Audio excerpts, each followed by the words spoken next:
दोस्तों आज हम लोग दो इंटरेस्टिंग टॉपिक्स पर बात करने वाले हैं। एक है आपका हाइड्रोजन पेरोक्साइड का वॉल्यूमेट्रिक स्ट्रेंथ और दूसरा percentage of free SO3 in oleum. ये दोनों बहुत ही इंटरेस्टिंग होने वाले हैं। इसके कॉन्सेप्ट्स को सारे के सारे हम लोग समझेंगे। अभी तक अगर आपने डेस्टिनीजीत को नहीं सब्सक्राइब किया है तो तुरंत कर लें, साथ ही साथ बेल आइकन जरूर प्रेस करें ताकि हमेशा कंटेंट जब आए तो आपको नोटिफिकेशंस मिलते रहे। And hello students, welcome to your डेस्टिनीजीत। मैं हूं आपका मेंटर RK सर। शुरू करते हैं आज का क्लास।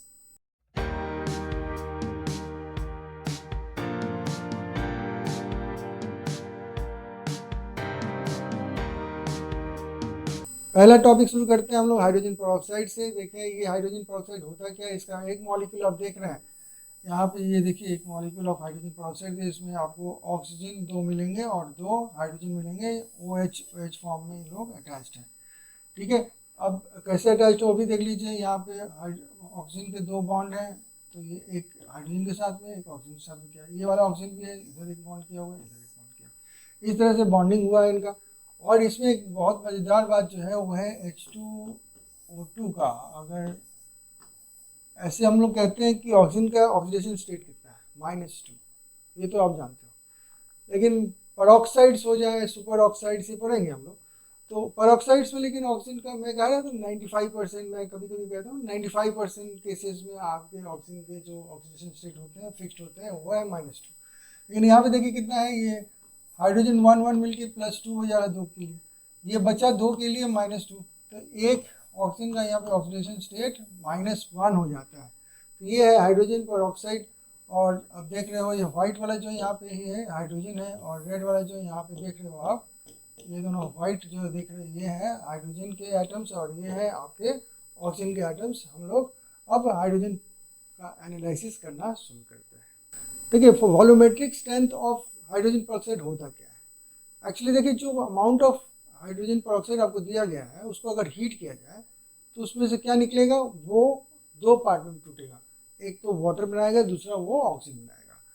तो जितना अमाउंट आप लोगे हाइड्रोजन पेरोक्साइड, उसी हिसाब से ऑक्सीजन भी रिलीज करेगा। अब देखिए यहाँ पे इक्वेशन देखिए, ये H2O2 जो है जब हीट करते हैं हम लोग तो बनाता है H2O plus half molecule of oxygen, ये बनाता है। ठीक है, अब देखिए यहाँ पे अगर कहा जाए कि 1 मोल ऑफ हाइड्रोजन पेरोक्साइड लिया गया है तो यहाँ पे कितना मोल ऑफ ऑक्सीजन तैयार किया उसने, हाफ मोल ऑफ ऑक्सीजन उसने तैयार किया। इसका मतलब अगर इसका 1 मोल का मास देखा जाए तो कितना होगा ये, तो 2 यहाँ पे 16 2 जाए 32, तो ये 34 ग्राम्स। ठीक है, ग्राम्स में बता रहा हूँ। और इसको अगर लीटर्स में गैस है तो हम STP पर गैस में भी ले सकते हैं, तो वो 22.4 लीटर्स है 1 मोल। एक चीज़ और याद रखिए, STP जब लिखा रहता है तो कन्फ्यूजिंग बात है कि टीचर्स बहुत सारे इसमें 22.7 लेते हैं, उससे कोई फ़र्क नहीं पड़ने वाला है। आप 22.4 ही लेके काम कीजिए, आपका हमेशा आंसर राइट आएगा। अब देखिए यहाँ पर भी देखें तो ये हाफ मोल है, तो ये कितना होता है, अगर पूरा होता 32 होता है, हाफ मोल यानी कि 16 ग्राम्स बना यहाँ पे। और अगर वॉल्यूम में देखा तो हाफ मोल वॉल्यूम है तो इसका इतना लीटर्स बना। तो ये जो वॉल्यूम के टर्म्स में हम बात करने वाले, ग्राम्स के टर्म में हम ऑक्सीजन की बात नहीं करेंगे। ये जो वॉल्यूम निकला ये इसकी स्ट्रेंथ है। 1 मोल अगर आपके पास में, अगर 1 मोल अगर आपको दिया गया है क्या बोलते हैं हाइड्रोजन पेरोक्साइड, और उसको उसमें कितना निकलेगा, उसका स्ट्रेंथ कितना ऑक्सीजन निकाल सकता है, तो 11.2 क्या लीटर्स या वॉल्यूम कहिए या लीटर कहिए, वॉल्यूम कहिए, तो ये क्या है, वॉल्यूम है, ये भी वॉल्यूम है। तो कहिए 11.2। अब राउंड अप करके हम लोग काम करेंगे यहाँ पे, चूँकि ये कमर्शियल है, ये तो मैथमेटिकली बिक्री होता है ऐसे वॉल्यूम वाले सिस्टम में, तो इसको हम लोग पकड़ लेंगे 11 वॉल्यूम्स ऑफ ऑक्सीजन वो रिलीज करता है। तो इसकी स्ट्रेंथ, वॉल्यूमेट्रिक स्ट्रेंथ कितनी हो गई, 11 वॉल्यूम्स हो गई। तो वही है वॉल्यूमेट्रिक स्ट्रेंथ, जितना वो ऑक्सीजन वॉल्यूम में निकाल सकेगा इसको हम कहेंगे 11 वॉल्यूम्स निकाल सकेंगे। 11 वॉल्यूम्स में 1 लीटर 11 लीटर, तो वॉल्यूम लीटर में ही मापते हैं इसलिए उसको वॉल्यूम ही कह देते हैं। अब देखिए क्या कह रहे हैं कि volume strength of hydrogen peroxide is a term to express concentration of H2O2 in terms of volumes of oxygen gas based on decomposition to form water and oxygen। ये वाटर एंड ऑक्सीजन बनाया और उसके बाद volumes of oxygen कितना उससे निकाला, उसी को बताना है, उसका कॉन्सेंट्रेशन हो जाएगा। तो कहेंगे इस, तो हम कह सकते हैं कि 1 मोल या 34 ग्राम्स ऑफ जो हाइड्रोजन पेरोक्साइड है उसकी वॉल्यूमेट्रिक स्ट्रेंथ कितने कहेंगे, 11.2 वॉल्यूम्स कहेंगे या सिंपली 11 वॉल्यूम्स कहेंगे। सिंपल तो बात है, भाषा में ही बात आ गया। अब देखिए यहाँ पे एक्चुअली होता क्या है, ऑक्सीजन जब रिलीज होता है तो यहाँ पे मैंने बताया कि ऑक्सीजन का ऑक्सीडेशन स्टेट कितना है, -1 है। अब वो दो पार्ट में बढ़ गया ना ऑक्सीजन, एक यहाँ पे ऑक्सीजन है, एक यहाँ पे। एलिमेंट्री ऑक्सीजन क्या होता है, उसका ऑक्सीजन किसी भी एलिमेंट्री सब्सटेंस का एलिमेंट का उसका ऑक्सीजन स्टेट 0 होता है, और वो कॉम्बाइंड स्टेट में यहाँ पे जो है ये -2 दे रहा है। अब देखिए यहाँ से एक बार अगर देखा जाए एक पार्ट में वो -1 से -2 तक गया, यानी कि और भी ज़्यादा उसकी ऑक्सीडेशन स्टेट कम हुई है, रिडक्शन हुई है। उसके बाद देखिए यहाँ से -1 से 0 तक जा रहा है कि इंक्रीज कर रहा है उसका ऑक्सीडेशन स्टेट। तो इंक्रीज करने वाले वो ऑक्सीडेशन होना। तो देखिए यहाँ पे वही बात हम लोग समझा रहे हैं कि H2O2 है, ठीक है ना। आप जब वाटर में जाते हो तो यहाँ पे ये -1 से -2 ऑक्सीजन स्टेट में चला जाता है। यहाँ पे प्रोसेस जो है ये रिडक्शन की हो रही है, किसमें, ऑक्सीजन की। और दूसरी तरफ देखिए यही ऑक्सीजन जब वो एलिमेंट्री ऑक्सीजन बनता है तो उसकी ऑक्सीजन स्टेट कितनी हो जाती है, 0 हो जाती है। तो यहाँ पे क्या हो गई आपकी, उसकी ऑक्सीडेशन हो गई।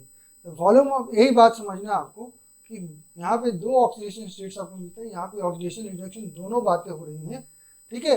ये बात आपको ये दिमाग में रखना है। अब the volume of oxygen release at STP is used to quantitate the concentration of hydrogen peroxide। जितना वॉल्यूम ऑक्सीजन रिलीज हुआ, वॉल्यूम ये बताया 11.2, उसी का वो वॉल्यूमेट्रिक स्ट्रेंथ कहना है। कॉन्सेंट्रेशन क्या है वो कहा जाए वॉल्यूमेट्रिक स्ट्रेंथ या परसेंट स्ट्रेंथ भी कह सकते हैं उसको, परसेंट स्ट्रेंथ भी, परसेंटेज में कर देंगे परसेंट स्ट्रेंथ कहलाएगा। Volume strength is the volume strength इसको अलग अलग ढंग से बता दें, is the volume of oxygen at STP divided by 1 volume. जो भी आपको दिया हुआ है 1 वॉल्यूम कहने मतलब जो वॉल्यूम दिया हुआ है आपको, जो सैंपल दिया हुआ है उससे जितने आपके ऑक्सीजन निकलेंगे उसका स्ट्रेंथ कहलाएगा। यही था आपका वॉल्यूमेट्रिक स्ट्रेंथ ऑफ H2O2। अब हम लोग कुछ एग्जांपल्स भी देखेंगे और क्लियर करेंगे इस कॉन्सेप्ट को।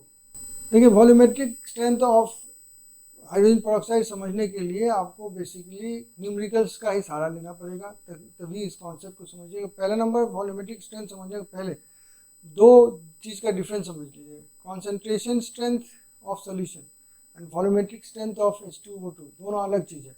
Volumetric strength of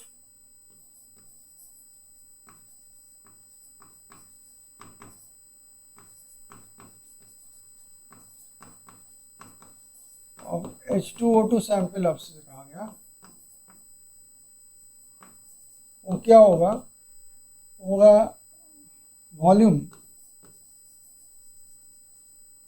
volumes litre of O2 molecules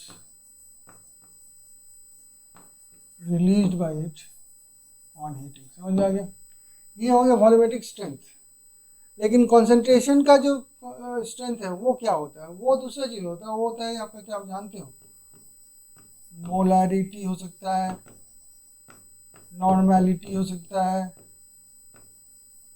या फिर वो मोलैलिटी हो सकता है, ठीक है। ये क्या हो गया, ये वॉल्यूम स्ट्रेंथ है।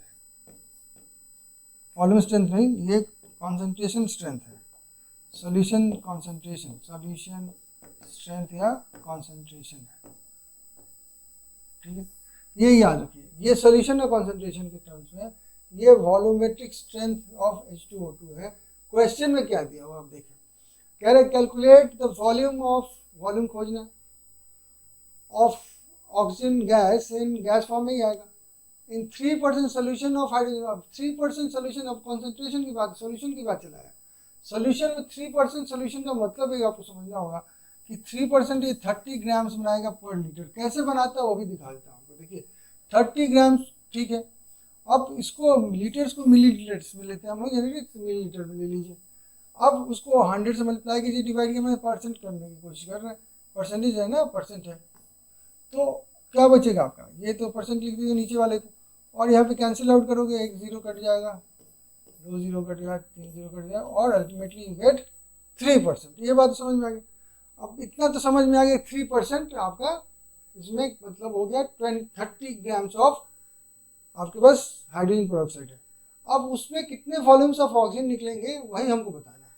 अब देखिए ये आपको याद कर लेना हो कि H2O2 जब भी आप हीट करोगे तो क्या बनेगा, H2O प्लस O2 जो कि हाफ होगा, यहाँ पे 1 मोल हो रहा है,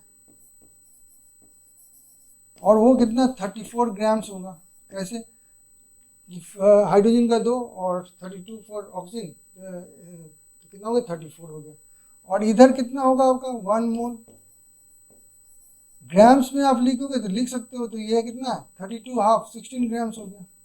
लेकिन आपको ग्राम्स में लिखना नहीं है, इसको आपको ग्राम्स में लिखना है, इसको आपको वॉल्यूम में लिखना है, दैट ऑल्सो इन लीटर्स में लिखना है।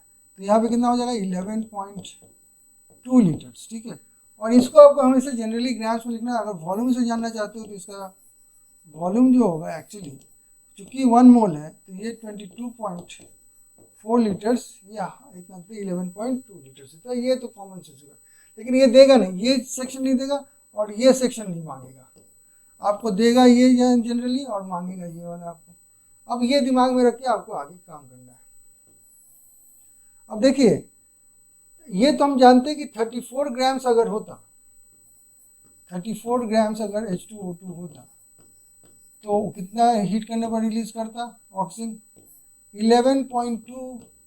अब लीटर्स को वॉल्यूम कह देंगे ऑक्सीजन, ठीक है, इतना वॉल्यूम ऑक्सीजन रिलीज करेगा। अब इसको भी हम अप्रोक्सीमेशन में चले जाएंगे, कितना कहेंगे 11 वॉल्यूम भी बोल सकते हैं इसको। अब यूनिटी मेथड यूज करें तो 1 ग्राम H2O2 कितना रिलीज करेगा, 11.2 ऑन 34 वॉल्यूम ऑफ ऑक्सीजन, ठीक है। तो 30 ग्राम्स दिया हुआ है हमारे पास में सैंपल में, ये कितना रिलीज करेगा ऑक्सीजन, ये होगा 11.2 अपॉन 34 इंटू 30। कोई दिक्कत नहीं है आपको, है क्या, नहीं। अब देखिए इसमें आप काम कर सकते हो कि ये डेसिमल हटाते हो और इसको 3 कर देते हो, हो गया। अब इसको आप डिवाइड करो, ऐसे कर लो, थोड़ा समझाने के लिए आप लोगों को थोड़ा इजी कर दूंगा। 112 लिखा हुआ है ऊपर में, ठीक है, डेसिमल हटा हुआ है ना, और यहाँ पे लिखा हुआ है 34/3 मैंने कर दिया ऐसे, तो यहाँ पे 112 और इसको लिखिए, ये हो गया 11 टाइम्स डेसिमल 11.3 कर दीजिए। तो और सिंप्लीफाई करने के लिए ऐसे कर दीजिए 112 अपॉन 11.2 कर दीजिए, इजी हो जाएगा। बोला अप्रोक्सीमेशन ले सकते हैं, डेसिमल हटाइए यहाँ पे, तो यहाँ पे एक जीरो लगाइए, यहाँ पे तो ये 10 टाइम्स हो जाएगा। 10 लीटर्स नहीं लिखे, 10 वॉल्यूम्स कहिए आप, 10 लीटर्स भी कह सकते हैं आप इसको। तो ये था 10 लीटर में ही लिखा हुआ, तो ये लीटर में कर दीजिए। चलिए यहाँ पे इस क्वेश्चन में ये वॉल्यूम नहीं दिया हुआ है, लीटर दिया हुआ था, आप भी इसको लीटर में लिख दीजिए। तो ये हो गया आपका सी ऑप्शन राइट, आपका सी ऑप्शन राइट हो गया। इस तरह से हम लोग बहुत इजीली, देखिएगा थोड़ा सा यही समझना होगा 3% कैसे निकालना है। तो आपको 30/1000 करना है, ml करना है, और उसका 100 से मल्टीप्लाई कीजिए परसेंट करने के लिए, तो ऊपर में 3 जीरो नीचे में 3 जीरो कट जाएंगे, हो गया आपका 3%। 30% बोलता तो ये 300 ग्राम्स होता। अब देखिए वॉल्यूमेट्रिक स्ट्रेंथ और कॉन्सेंट्रेशन ऑफ सोल्यूशन में बहुत डिफरेंट है, अलग अलग टर्म्स है। कॉन्सेंट्रेशन स्ट्रेंथ जो होता है वो सोल्यूशन के लिए होता है, वॉल्यूमेट्रिक स्ट्रेंथ होता है कितना वॉल्यूम ऑफ ऑक्सीजन रिलीज करेगा हाइड्रोजन पेरोक्साइड, उसके ऊपर डिपेंड करता है जब हीट करते हैं उसको। और जो कॉन्सेंट्रेशन स्ट्रेंथ होता है मोलैलिटी हो गया, नॉर्मैलिटी हो गया, या मोलैलिटी के नाम से हम लोग एक्सपेक्ट करते हैं, उसको एक्सप्रेस करते हैं। तो अगर दोनों में रिलेशन नहीं होगा तो उनसे इंटर रिलेट नहीं करेंगे तो कैलकुलेशंस कैसे करेंगे। तो इंटर रिलेशन सीखते हैं कन्वर्जन ऑफ मोलैलिटी टू पहले वॉल्यूम स्ट्रेंथ करते हैं। तो देखिए कह रहे suppose we have a solution of m moles in 1 litre of solution. Solution मतलब समझ लीजिए हमेशा नहीं दे रहा था, वो एक्वा सोल्यूशन ही होता है, यानी कि वाटर होता है। तो इसमें देखिए m मोल्स है सोल्यूशन में, तो कितना इसका मोलैलिटी हो गया, इससे हमको पता चल गया मोलैरिटी जो है इसका वो m है, ठीक है, ये m नंबर ऑफ मोल्स जितने उतने ही मोलैरिटी होगा, ठीक है। अब from the reaction of stoichiometric देखते हैं रिएक्शन, तो 2 मोल्स अगर लेते हैं H2O2 तो आपको मिलेगा 1 मोल ऑफ ऑक्सीजन, या उसको वॉल्यूमेट्रिक फॉर्म में बोलेंगे तो 22.4 litres of oxygen at STP, लेकिन एसटीपी पर एक्चुअली होता है ये 22.7 लीटर्स, ठीक है। हम लेते हैं 22.4 इसलिए लेते हैं कि देखिए ये एनटीपी का, ये जो वैल्यू एनटीपी का है कौन सा, ये वैल्यू, यहाँ पे टेम्परेचर कितना होता है एनटीपी पर 0 डिग्री सेंटीग्रेड, और प्रेशर कितना होता है तो 1 एटमॉस्फेयर होता है, जबकि एसटीपी का जो होता है टेम्परेचर वो होता है आपका 25 डिग्री सेंटीग्रेड या 27 बहुत जगह यूज़ किया जाता है, और 1 एटमॉस्फेयर। अब देखिए एटमॉस्फेयर तो यहाँ पे प्रेशर जो है फिक्स्ड है, टेम्परेचर जब चेंज हुआ तो वॉल्यूम तो चेंज होगा ही, और डायरेक्टली प्रोपोर्शनल है, टेम्परेचर बढ़ेगा तो वॉल्यूम बढ़ता है। अब देखिए यहाँ पे 22.4 है, 22.7 हो गया, तो आपका बढ़ा ना कि नहीं बढ़ा, 0.3 लीटर्स बढ़ गया ना, लेकिन कैलकुलेशन में उसका काम नहीं आता है, इसलिए हम लोग 22.4 एसटीपी भी ले लेते हैं। तो उस हिसाब से क्या देखते हैं, 1 mole of H2O2 will give you 11.2 litres of oxygen, and m moles जो लिया गया यहाँ पे सोल्यूशन में उसके भी आपका 11.2 इंटू m लीटर्स हो जाएगा, या वॉल्यूम ऑफ ऑक्सीजन हो जाएगा। अब ये 1 लीटर में भी तो वही बात कह सकते हैं कि मोल्स ही है, तो इसको कहते हैं 1 litre of H2O2 gives you 11.2 into m litres of oxygen. Volumetric strength तब हम कैसे कह देंगे, तो वॉल्यूमेट्रिक स्ट्रेंथ Vs पकड़ देते हैं, तो Vs हो गया क्या 11.2 into mole, number of moles in 1 litre में, तो मोलैरिटी हो गया। तो ये रिलेशन हो गया Vs एंड मोलैरिटी में। इसको मोलैरिटी खोजना चाहते हो तो उल्टा कर दोगे, Vs अपॉन 11.2 कर दोगे। अब देखो यहाँ पे क्या दिया हुआ है, क्वेश्चन एक देख लेते हैं हम लोग तो क्लियर हो जाएगा कॉन्सेप्ट। कह रहा है volume strength of a sample of H2O2 is 17 volume, 17 volume आपको दिया हुआ क्या है वॉल्यूमेट्रिक स्ट्रेंथ। अब आपको मास ऑफ H2O2 खोजना है इन 100 ml ऑफ द सोल्यूशन। तो देखिए 100 ml का तो नहीं जानते हम, 1000 ml का कहानी सुनते हैं, लेकिन पहले तो हम देखें ये वाला वॉल्यूमेट्रिक स्ट्रेंथ दिया तो हमको मोलैरिटी मिल जाएगी, तो हम पहले मोलैरिटी निकाल देते हैं। m is equal to 17 upon 11.2 ये दिया हुआ है, ठीक है, 17 हो गया Vs और 11। अब इसको डिवाइड करके देखना पड़ेगा, तो ये हो जाएगा आपका 17 है तो 170 कर दीजिए और 112 कर दीजिए, तो 112 1 टाइम जाएगा, तो ये हो गया 8 और इधर 6 5 58 डेसिमल दीजिए, 5 टाइम्स जाएगा और फिर 2 ये कर दीजिए, तो ये हो गया 1.52 मोल्स मोलैरिटी हो गया, तो यानी कि कितना मोल्स पर लीटर हो गया, ठीक है, ये पता चल गया। अब हमको क्या कह रहे हैं 100 मोल्स में कितना लीटर कितना मोल्स होगा बता दें, तो 100 ml में तो ये 1000 का है,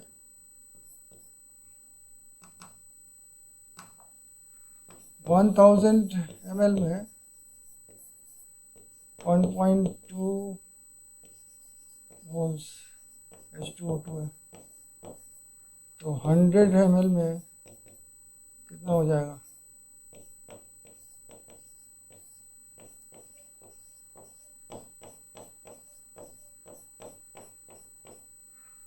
सॉरी एक जीरो रहेगा, ये डेसिमल हट जाता तो ठीक है 0.152। इसको फिर से चेक करवा देता हूँ आपको, देखिए 1.52 मैंने लिखा था और इंटू 100 किया था और उसके बाद अपॉन 1000 किया था, ठीक है, डेसिमल पहले हटा दीजिए, यहाँ से हट गया, और फिर 3 प्लेसेस आइए 1 1 2 3, ये यही आंसर आएगा, ठीक है। तो ये आपका कितना है मोल्स है, क्या है मोल्स, ये प्रेजेंट है आपको किसमें 100 ml में। अब 100 ml में ये है आपका, तो मोल्स में तो खोजना नहीं है मुझे, मास में खोजना है। तो आप जानते हो 1 मोल 34 ग्राम्स होता है, तो mass is equal to 0.152 into 34 कीजिएगा, तो क्या आएगा 0.152 इंटू 34, 4 से करते हैं पहले 8, 22, उसके बाद 4, 6 क्रॉस 6, 15, 1, 3, 4, 8, 6, 11, 1, 5, डेसिमल 1, 2, 3, 1, 2, 3 यहाँ पे। तो ये कुछ आंसर आता है, तो इसमें कुछ बनता है कि नहीं, हम जहाँ बन रहा है तो इसको राउंड ऑफ कीजिए आप, तो 5.16 को 7 कर दीजिए आप। तो ये आंसर आपका यहाँ पे बी ऑप्शन आपका राइट हो गया है। तो आप चेक कर लीजिएगा फिर से।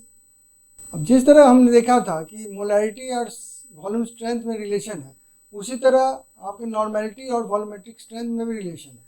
और ये भी आप जानते हो कि नॉर्मेलिटी और मोलैरिटी में भी एक रिलेशन होता है। क्या होता है रिलेशन? कि normality is equal to molarity into N factor. N factor माने वैलेंस फैक्टर या वैलेंस। अब उस दोनों पॉइंट्स को लेकर हम काम कर सकते हैं। जैसे मान लीजिए पहले नंबर देखते हैं मोलैरिटी के बारे में, तो हम नॉर्मेलिटी और मोलैरिटी में कहते हैं एन इज इक्वल टू आपका molarity into N factor. N factor मतलब वैलेंस फैक्टर। अब ये एन फैक्टर जो है और H2O2 क्या होता है? 2 होता है, क्योंकि इसमें H2 है, तो 2 H है तो इसलिए H2 इसका 2 जो है इसका ये हो गया एन फैक्टर हो गया। इससे हम कह सकते हैं एन जो है अगर मोलैरिटी दिया हुआ है उसको हम जस्ट एम को 2 से मल्टीप्लाई करें, नॉर्मेलिटी मिल जाएगी। या फिर मुझे नॉर्मेलिटी दिया हुआ है तो मैं एम खोजना चाहता हूँ, तो उसको हम ऐसे कर सकते हैं, जो भी नॉर्मेलिटी में दिया हो उसको 2 से डिवाइड करो तो नॉर्मल वो बन जाएगा मोलैरिटी। लेकिन डायरेक्टली अगर वॉल्यूमेट्रिक स्ट्रेंथ का रिलेशन खोजता है तो वो भी मिल जाता है मुझे कि V S is equal to हम लोग जानते हैं 11.2 मोलैरिटी। अभी हमने देखा कि हम मोलैरिटी के बदले में लिख सकते हैं n/2 ये वाला, ठीक है। तो ये वाला पोर्शन लिख दे तो 11.2 इंटू n/2 हो जाएगा, काटिएगा तो 5.6 बनेगा, यानी कि V S is equal to 5.6 into normality, ऐसे आप कर सकते हो। तो ये एक रिलेशन बनता है। अब देखिए एक क्वेश्चन करते हैं और कोशिश करते हैं, ठीक है ना। Calculate the volume strength of 3n normality, 3 normality H2O2 solution दिया हुआ लिक्विड। अब हम या तो ये रिलेशन ले लीजिए या ये भी रिलेशन ले सकते हैं। जैसे इसको पहले नॉर्मेलिटी दिया हुआ तो मोलैरिटी कर देते हैं ना। मोलैरिटी हम कह देंगे जो मोलैरिटी दिया हुआ उसको डिवाइड बाई 2 कर दीजिए तो नॉर्मेलिटी हो गया मोलैरिटी में, तो ये 1.5 मोलर हो गया, यानी कि 1.5 मोल्स प्रेजेंट है इसमें, किसमें? इस सोल्यूशन में। क्या? H2O2। तो हम जानते हैं 1 मोल कितना होता है, is equal to 34 grams of H2O2 होता है। तो 1.5 मोल्स कितना हो जाएगा? ये इजी लग रहा है ना। तो ये 51 ग्राम्स बन जाएगा ऑफ H2O2। अब क्या पूछ रहा है? Calculate the volume strength. Volume strength हम जानते हैं 34 ग्राम्स होता है H2O2, तो वो रिलीज कितना करता? 11.2 वॉल्यूम ऑफ ऑक्सीजन। तो ये कितना ग्राम है? तो ये है 51 ग्राम। तो 1 ग्राम के लिए हो जाएगा ये H2O2 11.2 अपॉन 34। तो मुझे चाहिए 51 के लिए 51 ग्राम H2O2 will release 11.2 upon 34 into 51, 17 2 जा 17 3 जा, इसको काटोगे तो ये 5.6 होगा। ये हो जाएगा आपका 18 1 और 15 16 डेसिमल 16.8। 16.8 में कहा था अप्रोक्सीमेशन में लेना है वॉल्यूम, तो ये क्या बन जाएगा आपका 17 कर दीजिए राउंडिंग करके, 17 वॉल्यूम आपका मिलेगा। देखिए ये आंसर है, ये आंसर आपका बन जाता है। याद रखिए यहाँ पे अप्रोक्सीमेशन की वैल्यूज लिए जाते हैं। नेक्स्ट क्वेश्चन देखते हैं इसमें क्या पूछ रहा है। कह रहा है कि the sample of H2O2 solution is level ना वॉल्यूम और वॉल्यूमेट्रिक स्ट्रेंथ दिया हुआ है। वॉल्यूमेट्रिक स्ट्रेंथ दिया हुआ है, याद रखिए सोल्यूशन स्ट्रेंथ नहीं बनेगा। Calculate the strength of the solution अब खोजना है मुझे। अब देखिए स्ट्रेंथ ऑफ द सोल्यूशन तो मोलैरिटी में खोज सकते हैं, नॉर्मेलिटी में खोज सकते हैं। तो इसमें किसमें खोजना है? देखा इसमें लिख रहे ग्राम्स पर लीटर, यानी कि ना मोलारिटी बोला ना नॉर्मेलिटी, खोजेंगे कैसे? तो पहले मोलारिटी में खोज लेते हैं, उसके बाद सब में चेंज करते रहेंगे जैसे जरूरत पड़ेगा। तो देखिए हम क्या लिख सकते हैं, तो molarity is equal to V S upon 11.2 लिख सकता हूँ, कोई दिक्कत नहीं है। अच्छा लिखिए इसको, इज इक्वल टू यहाँ पे 30.5 अपॉन 11.2 लिखा हुआ है, इसको हटाइए, डिवाइड कीजिए उसको, मोलारिटी पता चलेगा आपको। 112 दिया हुआ है और 305 दिया हुआ है, कितना बढ़ जा सकता है? 3 टाइम्स तो असंभव है जाना, 2 टाइम्स जाएगा, तो ये 422 यानी कि 1 और यहाँ पे 8, बस खत्म। इसके बाद यहाँ पे वो लगाते हो तो ये डेसिमल देते हो आप, तब लगाते हो।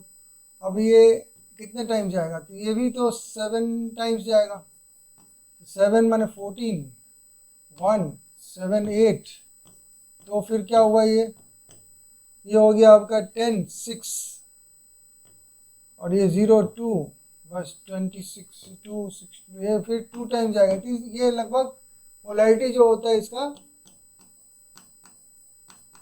इतना हो गया मोलारिटी, यानी कि इसका मतलब क्या, मीनिंग क्या हुआ इसका?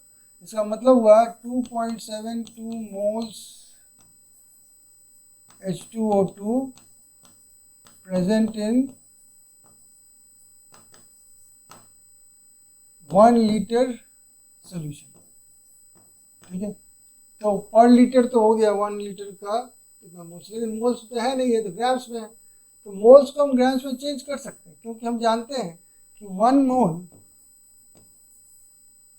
Is equal to 34 grams of H2O2। ये तो आप याद कर लो, आप यहाँ पे 2, यहाँ पे 32, ठीक है। तो इसको हम लिख सकते हैं कि 1 mole is equal to that, तो इतना मोल्स इज इक्वल टू कितना हो जाएगा? 2.72 इंटू 34 से मल्टीप्लाई कीजिए, क्या आंसर आता है देखें। 2.72 34, 4 2 ज़ा 8, 7 ज़ा 28, 8 10, इसके बाद 3 6,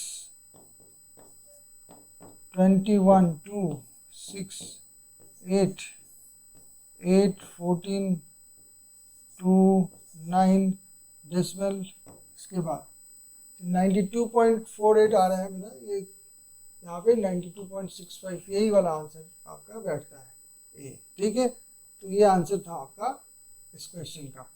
कहीं थोड़ा सा इसलिए में ये जो है एजम्पशंस लिए थोड़ा सा कम लिए, और कोई बात नहीं है, कैलकुलेशन आपका इसी तरह से बनेगा। तो इस तरह से आप इसको ग्राम्स में आप चेंज कर सकते हो इसको, ठीक है ना। तो ये ग्राम्स हो गया इन 1 लीटर, तो ये 1 लीटर में ऐसे कर सकते हैं या ऐसे लिख सकते हैं, 92.165 लिखो तो 65 लिख देते हैं आप।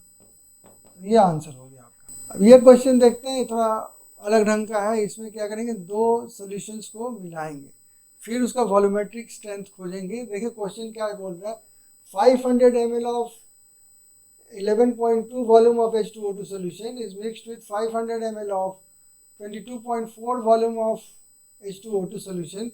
What is the volumetric strength of the resultant solution? तो मैं पहले कंटेनर्स बना दूँ, तो हाँ 500 ml का एक कंटेनर बनाता हूँ, यहाँ पर एक और 500 ml का कंटेनर बनाता हूँ मैं, छोटा बन गया ये थोड़ा, और एक बड़ा कंटेनर लेता हूँ जिसमें 1000 ml आ जाएगा। तो ये दोनों ऐड करने हमको और इसमें भरना है। अब इसमें क्या है, 500 ml में इसका वॉल्यूम है, यहाँ पे दिया हुआ है VS जो दिया हुआ है, VS1 है 11.2 दिया हुआ है, और ये VS2 जो दिया हुआ है यहाँ पे जो सोल्यूशन है सोल्यूशन 2 उसका दिया है 22.4, और मुझे VS खोजना है, VS फाइनल VS खोजना है मुझे, ठीक है। अब देखिए यहाँ पे कंटेनर में कितने हैं, 500 ml है, यहाँ पे कितना है 500 ml है, ये जाके इसमें चलाएगा, कितना हो जाएगा 1000 ml सोल्यूशन मिलाएंगे तो क्या हो जाएगा 1000 ml हो जाएगा। ये क्लियर हो जाएगा बात। अब देखिए वॉल्यूमेट्रिक स्ट्रेंथ पता है मुझे, वॉल्यूम पता है, तो मैं क्या वॉल्यूमेट्रिक स्ट्रेंथ से मोलारिटी खोज सकता हूँ? ये तो खोज सकता हूँ ना, मोलारिटी पहले खोजता हूँ। तो वो मोलारिटी इज इक्वल टू क्या होता है, वॉल्यूम स्ट्रेंथ अपॉन 11.2, और यहाँ वॉल्यूम स्ट्रेंथ कितना 11.2 अपॉन 11.2, तो मोलारिटी हो गया 1, यानी कि 1 मोल इन 1000 ml 1 लीटर में ना सोल्यूशन। लेकिन यहाँ पे कितना है 500 है, तो यहाँ पे क्या हो जाएगा, हाफ मोल हो जाएगा, हाफ मोल H2O2 इन 500 ml सोल्यूशन। यहाँ पे मोल कितना हो गया, मोल्स यहाँ पे हो गए आपके हाफ। अब इसको देखते हैं, यहाँ पे मोलारिटी क्या होगा, m is equal to VS2, ये VS1 था, VS2 अपॉन 11.2, तो ये बनता है 22.4 अपॉन 11.2, तो 2 मोल हो जाता है। तो यानी कि 2 मोल्स इन 1000 ml सोल्यूशन, तो उसको हम कह सकते हैं 500 कितना, 1 मोल इन, हाफ कर दे रहा हूँ और कुछ नहीं, इन 500 ml सोल्यूशन। ठीक है, ये 5 हाफ मोल क्या है, H2O2 का है। यहाँ पे मोल्स कितने हो गए, यहाँ पे हो गए आपके 1 मोल। तो ये दोनों मोल तो एडिटिव है, यहाँ पे आएंगे तो ये कितना हो जाएंगे मोल्स, 1 प्लस 1/2, सेकेंड वाला 1 है और फर्स्ट वाला 1/2, तो ये बन जाएगा 1.5 का, ये 3/2 मोल्स बन जाएगा।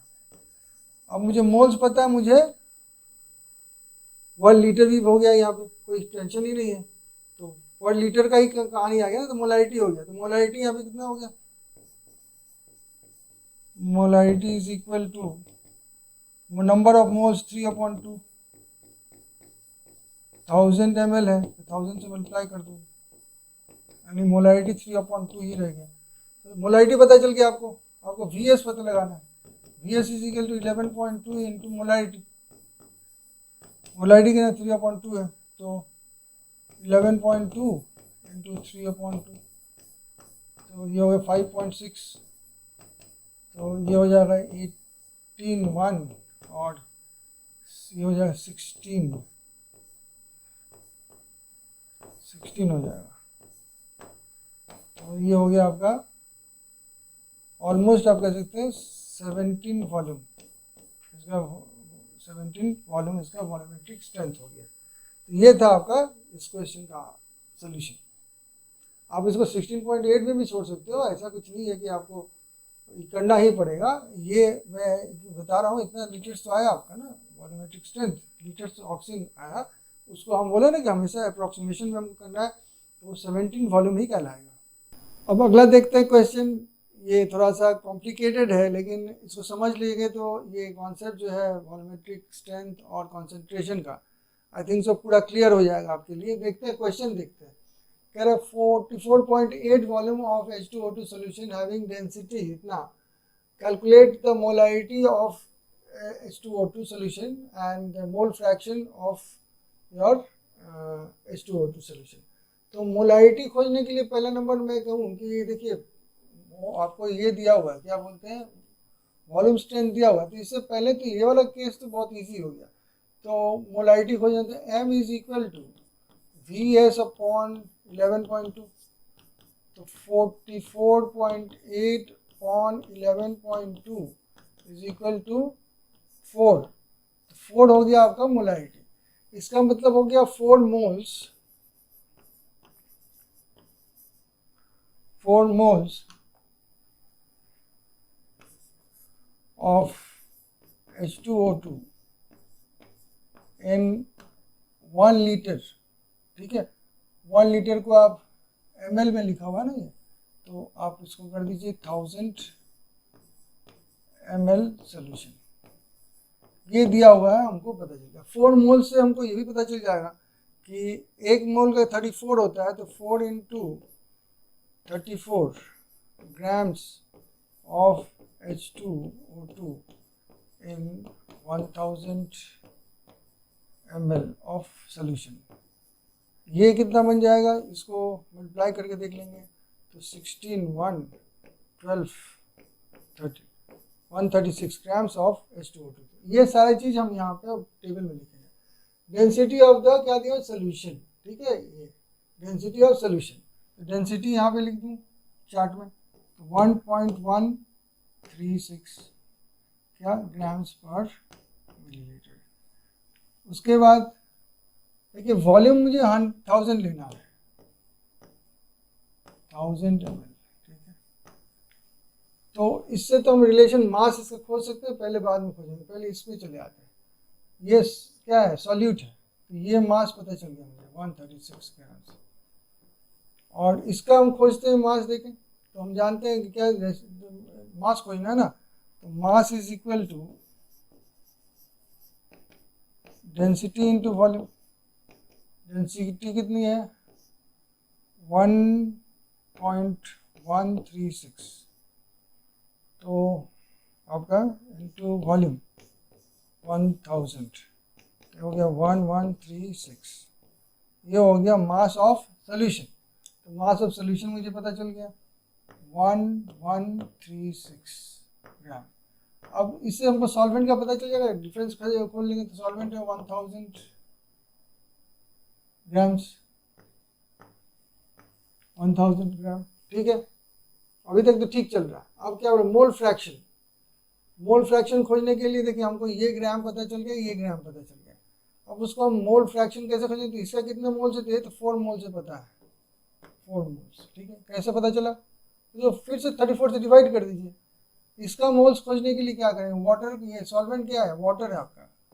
सॉल्वेंट जब कुछ नहीं लिखा हो तो ये वाटर होगा। वाटर H2O होता है ना,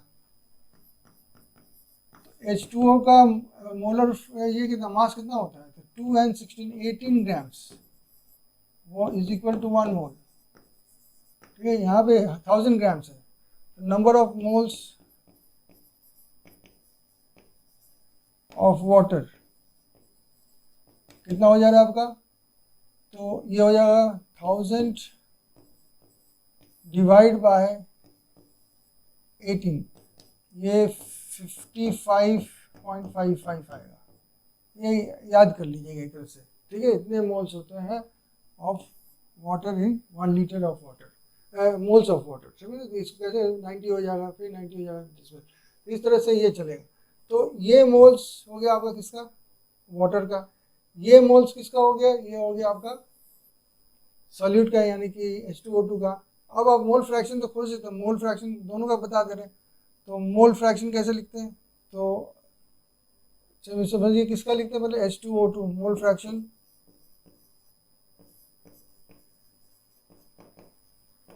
of H2O2। Moles of H2O2 लिखिए ऊपर में, और नीचे में लिखिए टोटल मोल्स, तो 4 + 55.55, ये मोल फ्रैक्शन ऑफ H2O2 मिल गया। मोल फ्रैक्शन ऑफ H2O माने वाटर, ये हाइड्रोजन पेरोक्साइड था, H2O का 55.55 ऊपर में चला जाएगा, और नीचे में होगा 4 + 55.55। इस तरह से आप इसको कैलकुलेट करके आप आंसर्स बता सकते हो कि इसकी मोलैरिटी भी बता दिया मैंने, और मोल फ्रैक्शन में भी हम इसको डिस्क्राइब कर पाए इस तरह से, इस चार्ट के द्वारा। ये चार्ट बहुत इंपॉर्टेंट होता है, अगर कहीं कन्वर्जन करना हो तो ये चार्ट जरूर यूज़ कीजिए।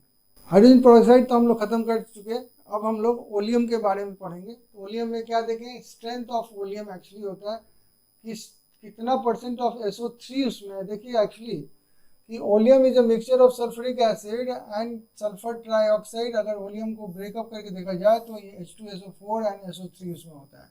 एक मॉलिक्यूल आपका H2SO4 का है, और एक मॉलिक्यूल आपका SO3 का है। उसका ये जो देखिए ये है उसका मॉलिक्यूलर स्ट्रक्चर है, ये SS है, O से बॉन्डिंग किया हुआ है, यहाँ पे एक दूसरे ज्वाइन किया हुआ है, और OH दोनों तरफ है, ऐसे 2 O है।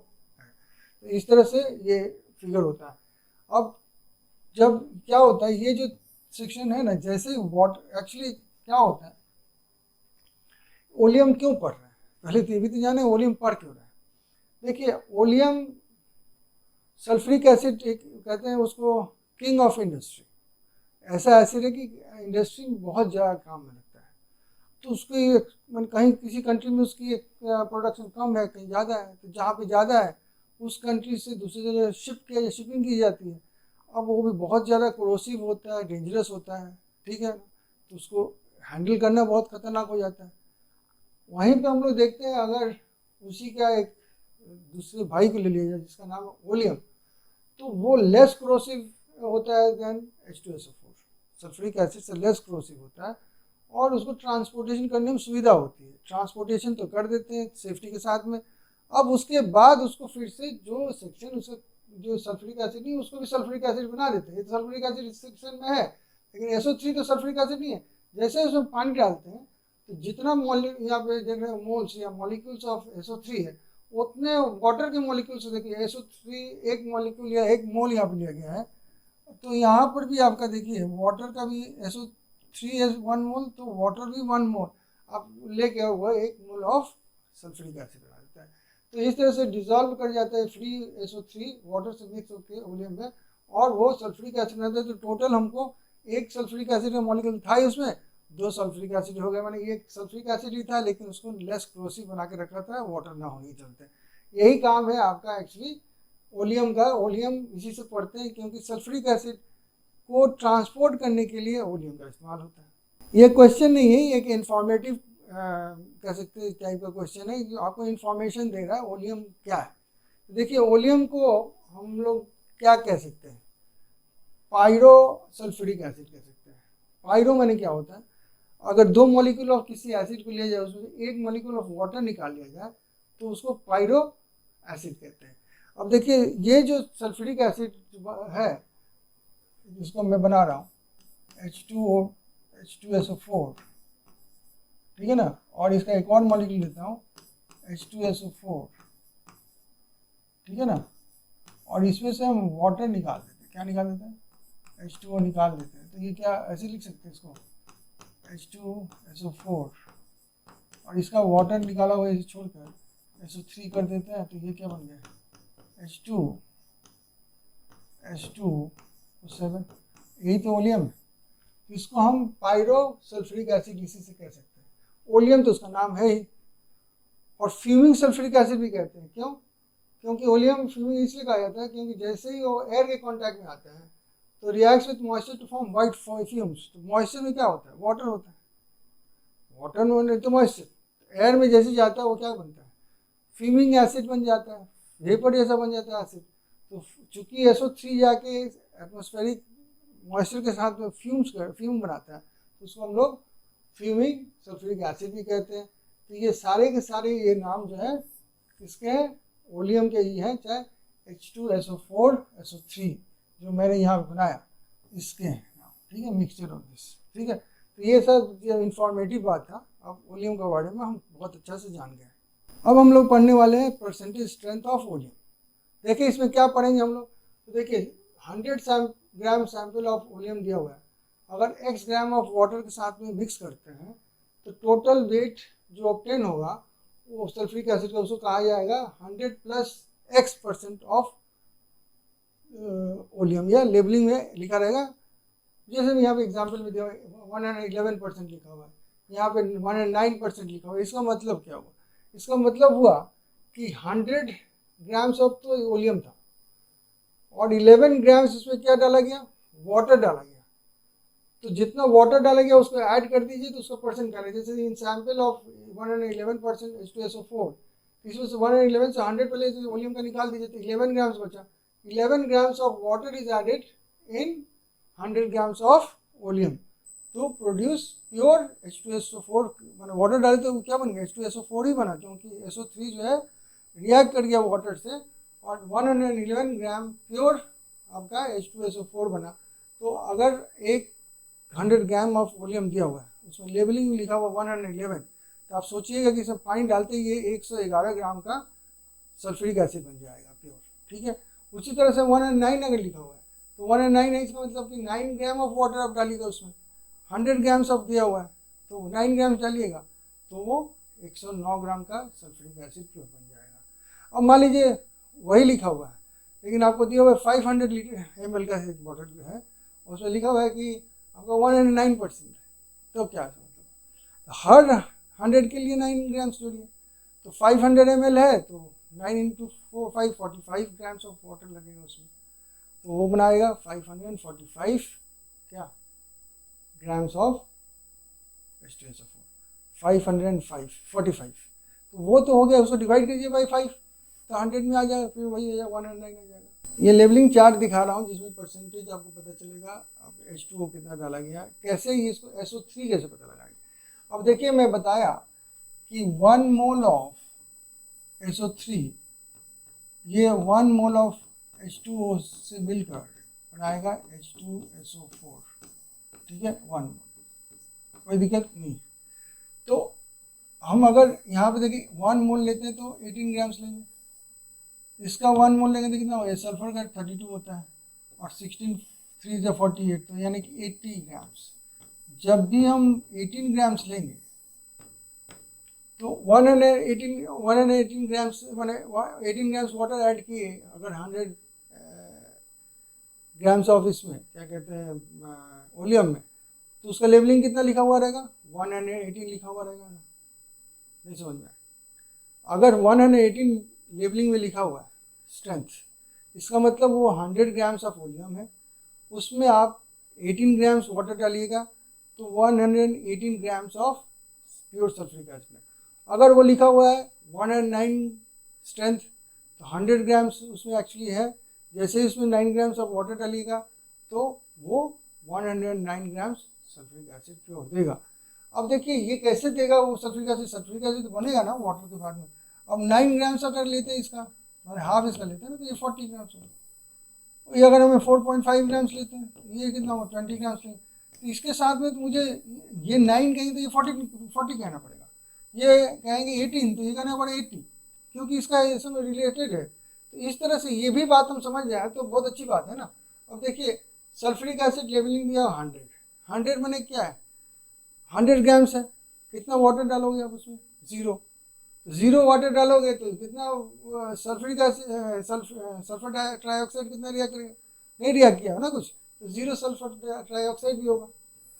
अगर लिखा हुआ है कि 104.5 यानी कि आपने 100 में 4.5 ये डाला वाटर, तो उतना वाटर है तो स्ट्रेंथ 104.5 कहला है, उसमें सल्फर ट्राइऑक्साइड कितना है रिएक्ट करने के लिए 20 ग्राम से, देखिए यही 20% हो गया ना, वही दे रहा है इसमें। तो अगर ये 20% है तो ये कितना होगा 80% ये होगा। 100 ग्राम्स है ना, 100 ग्राम्स में 20 ग्राम्स अगर एक चीज़ हो जाता है तो 80 ग्राम्स दूसरा चीज़ होगा। यहाँ पे वो पूरी 100 0 था, ये तो 100 था। उसी तरह देखिए 109 लिखा हुआ है 109, तो 109 मैंने आप क्या किए 9 ग्राम्स वाटर डालना है उसमें, यानी कि वो कितने ग्राम्स ऑफ SO3 से रिएक्ट करेगा, भीतर जो SO3 है 40 ग्राम्स का, तो 40% उसमें SO3 होगा 9 ग्राम्स वाले में, तो 109 स्ट्रेंथ वाले में आपके 9 ग्राम्स वाटर डाल रहे थे, यानी 40 ग्राम्स ऑफ आपके SO3 से वो रिएक्ट करेगा। तो यहाँ पे 40 ग्राम्स ऑफ आपका SO3 है, तो 100 में से 40 निकालिए तो क्या 60 ग्राम्स। उसी तरह से 113 लिखा हुआ है, मैंने इसके बीच का ये इसके बीच का लिखा हुआ 4.5 और डाल दिया गया, समझे, तो यहाँ पर भी वैसे हो जाएगा 60 हो जाएगा ये। तो यहाँ पे देखिए ये 60 हो जाएगा, तो 60 होगा तो सल्फ्यूरिक एसिड कितना बचा उसमें 40, 118 लिखा हुआ है, 80 ग्राम्स तो आपका क्या हो गया SO3 हो गया, और सल्फ्यूरिक एसिड 20% हो गया उसमें था। उसके बाद 122.5 ऐसे लिखा जाता है, सारा का सारा उसमें SO3 होगा तो होगा नहीं, एक्चुअली मैक्सिमम लेवलिंग की बात की जा रही है यहाँ पे। तो ये चीज़ जो है जस्ट हाइपोथेटिकल लिया गया, जब SO3 हो जाए तो आपका वॉल्यूम नहीं कहलाएगा। तो ये चीज़ और ये चीज़, ये दो आपके हाइपोथेटिकल है, ये चार जो है एक्चुअली हम पढ़े जिसके बारे में हम समझ गए। एक क्वेश्चन देखते हैं, क्या क्वेश्चन है, तो find the percent of H2SO4 present in an volume sample level 118। तो अभी तो हम लोग उतना सारा किए, तो 118 है, तो यानी कहने मतलब 18 ग्राम्स वाटर उसमें ऐड होगा, 18 ग्राम्स वाटर ऐड करेंगे, ठीक है, यानी कि कितना मोल्स ऑफ वाटर डालें हम 18 से डिवाइड कर दीजिए, तो 1 मोल वाटर रिएक्ट्स विथ कितना 1 मोल ऑफ SO3 इन ओलियम। ठीक है, अब परसेंटेज ऑफ H2SO4 पूछा है, इसका तो पहले ग्राम्स में बता दें कितना 1 मोल इज इक्वल टू कितना होगा 1 मोल SO3 इज इक्वल टू 32, यहाँ पे पकड़ एक बार लिख दे रहा हूँ 32, और इसके लिए हो जाएगा प्लस 16 इंटू 3 तो 48 प्लस 32 माने यानी कि हो गया 80 ग्राम्स। आउट ऑफ 100 ग्राम्स अगर 80 ग्राम्स आपका क्या है SO3 है तो सल्फ्यूरिक एसिड बचा कितना, तो H2SO4 ओलियम में क्या है H2SO4 एंड SO3 है ना, एक ये है कि ये अगर आपके पास 80 ग्राम्स है और टोटल आपका ये 100 है, ये कितना होना चाहिए 20, तो 20% ही तो होना चाहिए आंसर, तो ये 20% इसका राइट आंसर हो गया। इस तरह से हम खोज सकते हैं, इसको तो ऐसे बच्चों जैसा हिसाब कर सकते हैं, जरूरी नहीं है कैलकुलेशन करना, ऐसे समझ के ही हो जाएगा। देखिए ये भी क्वेश्चन देखिए बहुत इजी है, एक्चुअली ये टॉपिक क्या है ना, नया अलग टॉपिक है, बुक्स में नहीं मिलते हैं इसलिए पढ़ाया जाता है, लेकिन बहुत इजी है, एक बार समझ जाएंगे तो कभी भी नहीं भूलेंगे। देखिए the percentage of H2SO4 present in oleum sample level 109 level करना मतलब हुआ उसमें 9 grams of water in 100, 9 grams water will be added to 100 grams of oleum। ठीक है, ओलियम तो 9 ग्राम्स में कितना मोल्स में कहेंगे तो कितना, और 18 से डिवाइड कर दीजिए तो ये हो गया हाफ मोल वाटर एडेड, और ये हाफ मोल वाटर रिएक्ट करेगा किससे, उस ओलियम के, reacts with half mole of SO3 and that is equal to कितना, हाफ मोल मैंने हो गया 80, उसका 1 मोल का है तो ये 40 ग्राम्स हो गया। ठीक है, अब आउट ऑफ 100 ग्राम्स था उसमें 100 ग्राम्स में डाला गया था 9 ग्राम्स वाटर, और इसमें 100 ग्राम्स में 40 ग्राम्स हमको मिल जाता है क्या, ओलियम में क्या SO3, ये ओलियम है, तो क्या बचा 60 ग्राम्स बचा क्या H2SO4, उसमें 60% ही हुआ ना, तो 60% यहाँ पे सी आंसर आपका राइट आंसर हो गया। वही क्वेश्चन है जो अभी प्रीवियस क्वेश्चन हम लोग किए, लेकिन थोड़ा सा घुमा कर दिया हुआ है, कुछ और थोड़ा सा उसमें इंफॉर्मेशन हमसे मांग रहा है, कह रहे हैं कि find the mass percent of free SO3 and H2SO4 present in oleum sample level आपका इतना 109, यानी कि इसमें मतलब क्या हो गया 9 gram water added to 100 gram oleum to give pure, यहाँ पे स्पेलिंग इसलिए लिख रहा हूँ कि ये सल्फ्यूरिक एसिड की बात नहीं हो रही है, ये तो अपना प्रोडक्ट है। ठीक है, 9 gram water added to 100 grams oleum.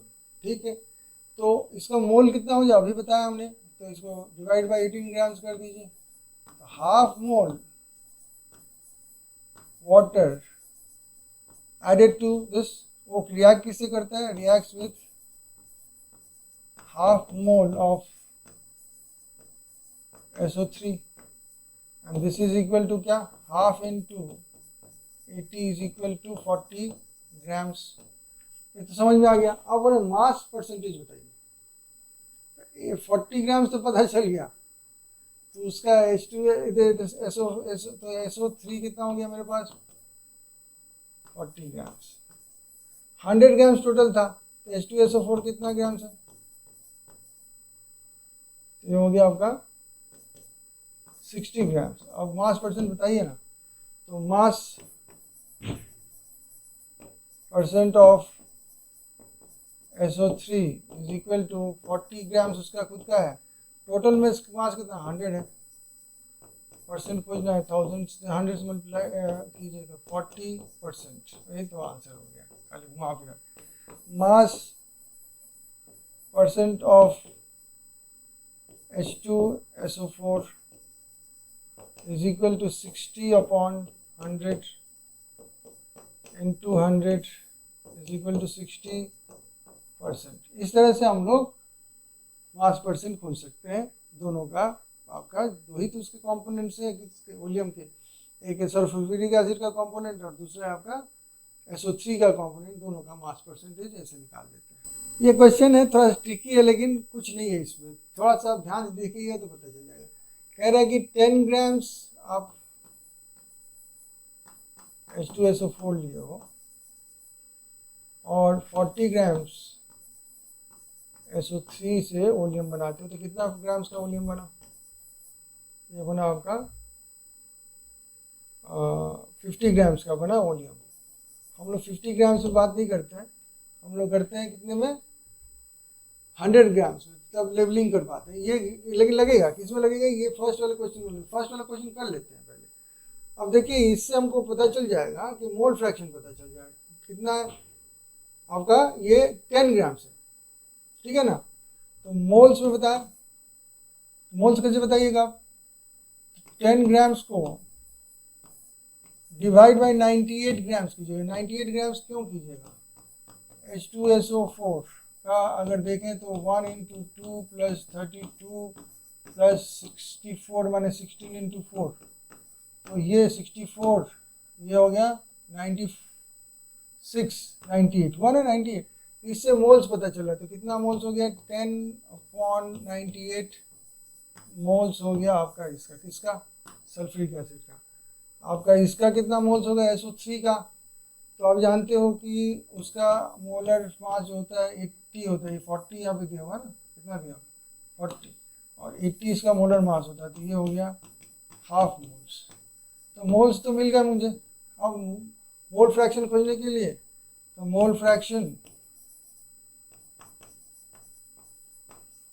Of H2SO4 is equal to, उसका मोल्स लिखिए पहले 10/98 और नीचे में लिखिए हाफ